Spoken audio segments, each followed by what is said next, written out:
What is up, guys? Welcome back to another video. Today we're going to be talking about how to use 100% of your brain. In other words, more specifically, how to get in the flow state. If you don't know what a flow state is, I'm going to explain that here in a second. Video a like if you're a boss, and let's do it. So what is flow? I'm going to touch on a couple of these explanations of what flow is, starting with concentration. And by concentration, I mean you're going to be so into what you're doing that you're not going to be distracted by anything around you. This is going to play a big part in one of the ways to get into flow that we're going to talk about later. You're also going to be in extreme focus. Time is going to fly by so fast. Say you look at the time at one point and it says 2 o'clock. If you're in a state of flow, you're going to look at the time the next time and it's going to say 3:30 p.m. or even more. It's just crazy how fast time can flow when you're really doing something that uses all your brain power and takes all your creativity and you really enjoy. Productive wise, you're going to be so much more productive. Say you get done with one task, you're going to immediately want to jump back into the next task. So you kind of get on this streak, I should say, a streak of productivity where you're getting things done left and right and you don't really notice that you are getting them done until you leave that state of flow.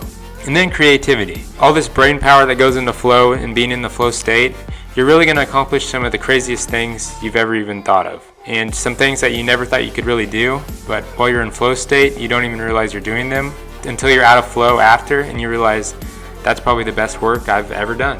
The best part about flow is if you learn how to get in it effectively within maybe 10 to 15 minutes, it can be a really good tool.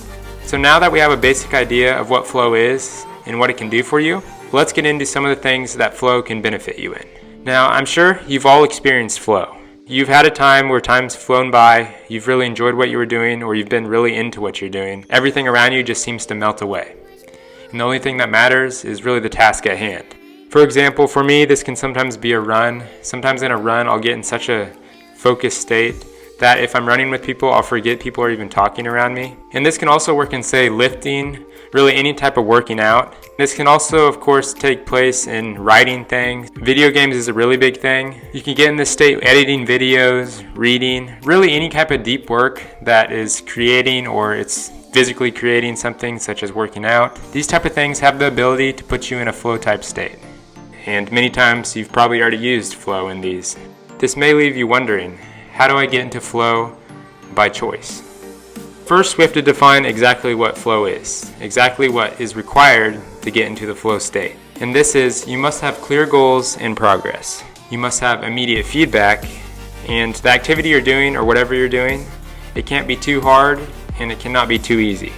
To have clear goals and progress, you must know where you're going to go. You must know that you're making progress. So say you're playing a video game, you're going to know you're making progress when you level up, and you're going to know your goal is either a certain rank or a certain ability. Another example can be maybe you're working out, you're trying to lift a certain weight. You're going to know what your goal is, it's to lift a certain weight, but you're also going to know you're making progress as you're slowly adding weight to get to that final weight you want to lift. So that's making clear goals and progress. You also must have immediate feedback. By immediate feedback, you must know you're heading in the right direction immediately after you do an action. For example, say I'm editing a video, I accidentally cut a clip wrong and it cuts off part of what I'm saying, then I'm going to obviously know that I did not perform the right action and I'm going to know that I wasn't headed in the right direction. Therefore, I'm going to have that immediate feedback that I need to redo that edit and fix it. And once I fix it, I'm going to know it's right and I'm going to get that positive feedback that what I did was correct. And that's kind of how immediate feedback works. And last but not least, it can't be too hard and it can't be too easy. So in order to get into flow, whatever you're doing, it can't be something that's literally impossible for you to do. It can't be to jump off a building and fly.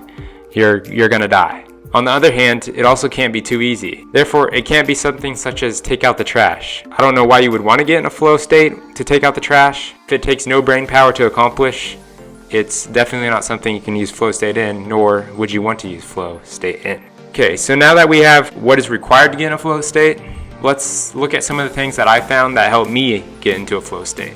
The first thing that kind of jumps me into a flow state is caffeine. Now, in order to use caffeine effectively, this is not what most people are doing. Most people will take caffeine every day, no matter how they feel. I have a different approach. I'll take caffeine when I really need it, when I feel actually low on energy. In other words, don't have a tolerance towards caffeine. I really try to limit the amount of caffeine I get just so when I do need caffeine, it's effective and it gets me straight to work. There is studies that say caffeine does not help creativity as much. I have not really found this to be true, at least for me. However, you can do your own testing. Another way I'm able to get into flow better is using binaural beats. If you don't know what a binaural beat is, it's basically music with no words. It's just beats and maybe a chorus in the background. There's not going to be anything that distracts you, in other words. Quite simple music that for some reason gets you in this trance state, which is basically another word for a flow. Just look up binaural beats on YouTube or relaxing music on Spotify. Either way, you'll get binaural beats that will pop up, and that's what I mean, binaural beats. Another way that I use to get into flow is to put my phone in the other room, or any type of electronic device that I'm not working on but could cause a distraction. This is probably one of the most important because it's pretty much impossible to get in flow when you have something buzzing all the time or making noise, showing notifications that you really want to look at but you know you shouldn't. Probably one of the most important is to remove all distraction, preferably even people. If you can get in a room without anyone in it, that would probably be the best case scenario to remove distractions, along with keeping your phone out of the room, because your phone is like a combination of millions of people put into one small device. Basically, if you take all these three things and maybe use them together, that would really increase your chances of getting into flow. And keep in mind, flow does take 10 to 15 minutes to get into. You're not going to immediately go into it. It's something you have to just start doing something with. And before you even know it, you'll be in the state and you won't even realize it until you're done with whatever you're working on. As you can see, everyone has probably experienced flow at some point in their life. So your body knows how to do it. It's just you don't know how to do it at will. Next time you get in flow, I definitely recommend to keep what it was that you did in mind. Maybe write down what you did in order to get to that state. Crazy what work can be done in flow. It's probably going to be some of your best work. That's no lie. The point of this video is to learn how to make flow more of a tool rather than something that happens at random. And if you'd like to see more videos like this, definitely obliterate that subscribe button for me, and I'll catch you later. Peace.